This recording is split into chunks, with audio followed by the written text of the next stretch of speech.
Պայթած հետքերը կարող են նշմարել անգամ ոչ մասնագետները, բայց սա միակն էր, ինչ հասցրել է անել հակառակորդի զինված խումբը։ Դրան հետևել է Պաշտպանության բանակի հակահարվածը։ Ականատեսները պատմում են, որ րոպեներ անց ձախողված դիվերսան վերածվել էր մրցավազքի։ Բնականաբար բոլորին չէ բախտ վիճակվել հասնել ելման դիրքեր։ Հետ ենք մղել հակառակորդի դիվերսիոն հետախուզական խմբերին,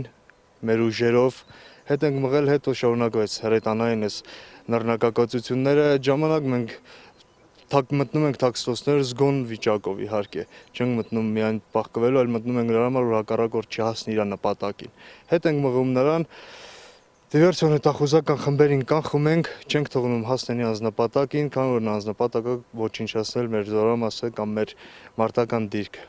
Քանի որ նրանք չեն հասնում ոչ մի արդյունքի, ձեռնունայն հետ են դառնում իրենց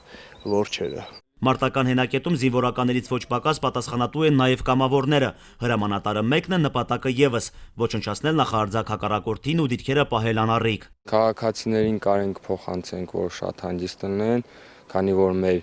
զորքը, Պաշտպանության բանակը մարտունակ է ու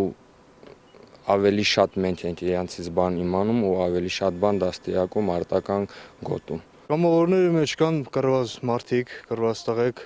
ծառայած տղեկ, որ իրանց ներկայությունը մեզ ավելի է ոգեշնչում, ավելի է ուժ տալիս, բացի մարդկանց քանակը, զենքի քանակը, դա չի մենակ կարևոր։ Մարտական ոգին է բարձրանում։ Մեր հողերն է, պիտի պահենք, որ չպահենք, որ ինչ-որ շոկ չի պահել։ Պետք է պահած,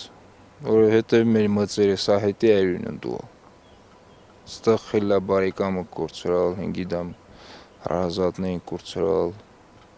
մծմծը վերասում, ամեն ձևի մարդիկ լիստ է կորցրալ։ Քառօրյա պատերազմից հետո դիրքապահներն ավելի հանգիստ են եւ ոչ միայն նրա համար, որ հարաբերական հրադադար է, պատրաստ են ցանկացած մարտահրավերի, իսկ դրանք լինում են անսպասելի եւ աննկարագրելի։ Արդյունքում հակառակորդն այստեղից շպրտվում է, հետո անտառներում սկսում որոնել սեփական դիակները։ Ամեն ինչ ճիշտ ասած անսպասելի եղավ։ Հակառակորդի կողմից միշտ լինում են ոտնձգություններ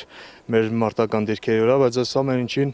ճիշտն մենք չենք սպասում։ Ճիշտ է, պատրաստ ենք, ամեն ձև պատրաստ ենք, հետ ենք մղել հակառակորդին, չենք թողել մտնի մեր մարտական դիրքերը, բայց չենք սպասում։ Նման ոտնձգություն հակառակորդի կողմից մենք իսկապես չենք սպասում։ Քաղաքացիական կյանքում գործերը կսպասեն, ավելացնում են կամավորները։ Հիմա լուծում են ամենակարևոր խնդիրը։ Ասում են նախկին ու ներկա զինվորներ չեն լինում։ Նրանց համար հայրենիքը սկսվում է սահմանից եւ ամուր է հենց սահմանից։ Նարեկ Սահակյան, Մերուժան Մարտիրոսյան, օր։